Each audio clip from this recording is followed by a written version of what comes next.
In this presentation, we will discuss the consequences of the theory of arterial acceleration for the analysis of flow velocity signals recorded with TCD. TCD, or transcranial Doppler, is an ultrasound technique that is able to measure non-invasively the blood flow velocity in the basal arteries of the brain. Because it is non-invasive and safe, it can be repeated endlessly. It is also an ideal technique for long-term monitoring of critically ill patients, for instance on the intensive care unit.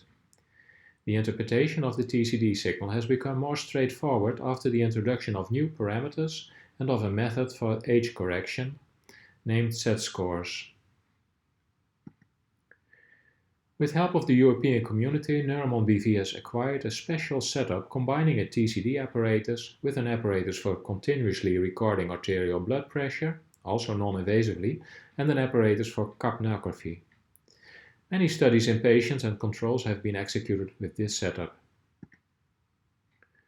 For instance, TCD monitoring can be used during surgery, such as carotid endarterectomy, or during diagnostic tests, such as autonomic function tests, and during patient monitoring on the ICU, for instance during fluid resuscitation in patients with sepsis. This is an example of a patient during a tilt table test who experiences syncope.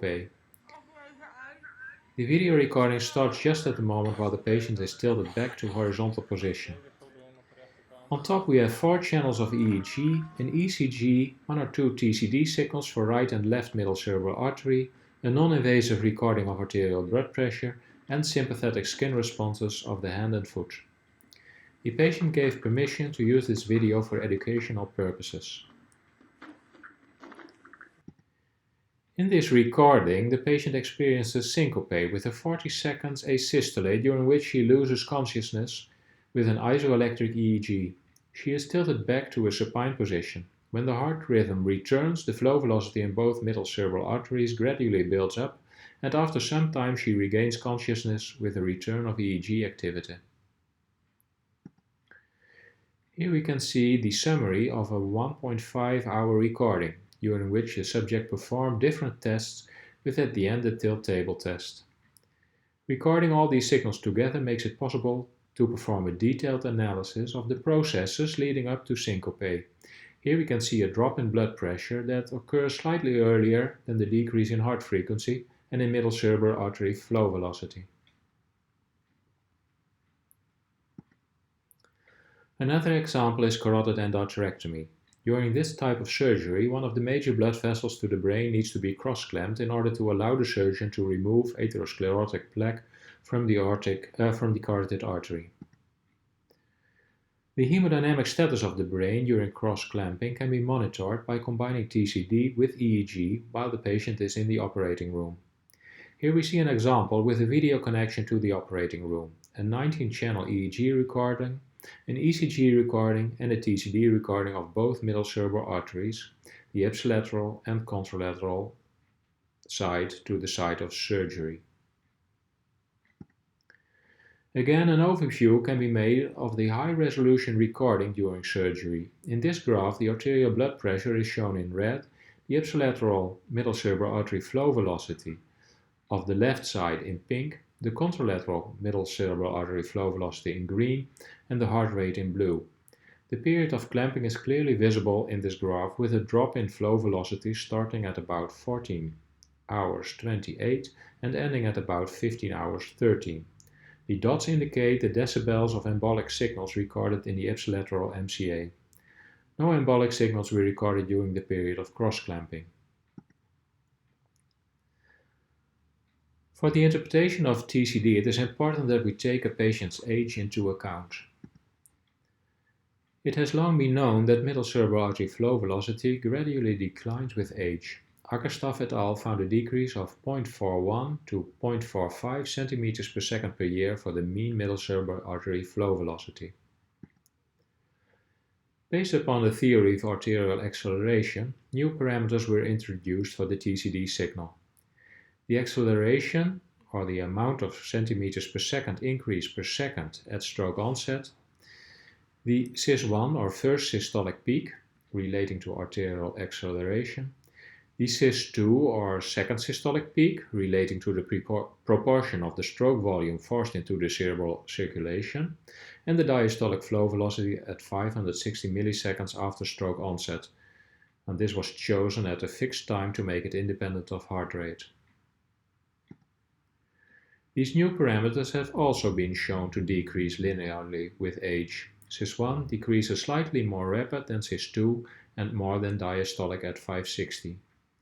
Because the new parameters decline, the MCAV, we can do a backward calculation reconstructing what the flow velocity signal looks like for an average person of 20 compared to an average person of 80 years old. This is an example of such a reconstruction. The older you get, the lower the overall flow velocity. Middle cerebral artery flow velocity will be CIS1 dominant when you are young, but becomes CIS2 dominant when you become old. The reason that middle cerebral artery flow velocity decreases with age is because of a loss of elasticity in the vessels. The arterial compliance decreases, vessels dilate and elongate, the pulsatility increases, the wall shear stress increases, and atherosclerosis develops.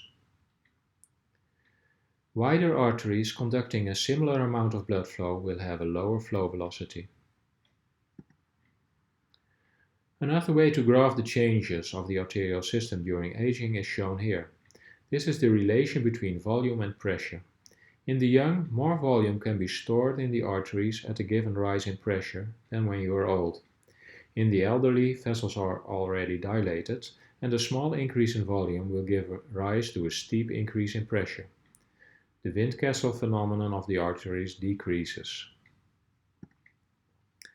Because transcranial Doppler is useful to monitor patients of any age, it is important for the interpretation of the signal to take age into account.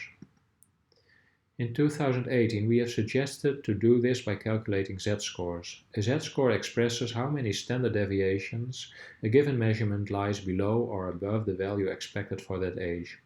In this way, measurements can be standardized so that patients of 20 can be compared with patients who are 80 years old. A convenient way to present these Z-scores per parameter is to make a radar plot. In a single plot, we can express how many standard deviations a measurement of the middle cerebral artery flow velocity deviates from what is expected for that age. In a large series of nearly 200 patients, we have studied the changes in Z-scores for the new parameters perioperatively as well as on postoperative day 0 to 3.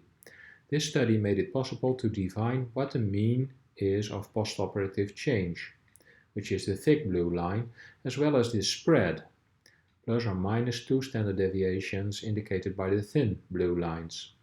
The follow-up of an individual patient can now be compared with the normally expected change in parameters to detect any abnormal development in intracranial hemodynamics that might require therapeutic intervention. Alternatively, a patient can be followed by plotting the findings of different postoperative days in a radar plot. In this graph, we see that the postoperative measurements in different shades of blue are only slightly higher than the preoperative measurement, which was in red. The patient was operated on the right side. In the next presentation, we will discuss the central pathways for cardiovascular control. We will discuss the baroreceptor and chemoreceptor response.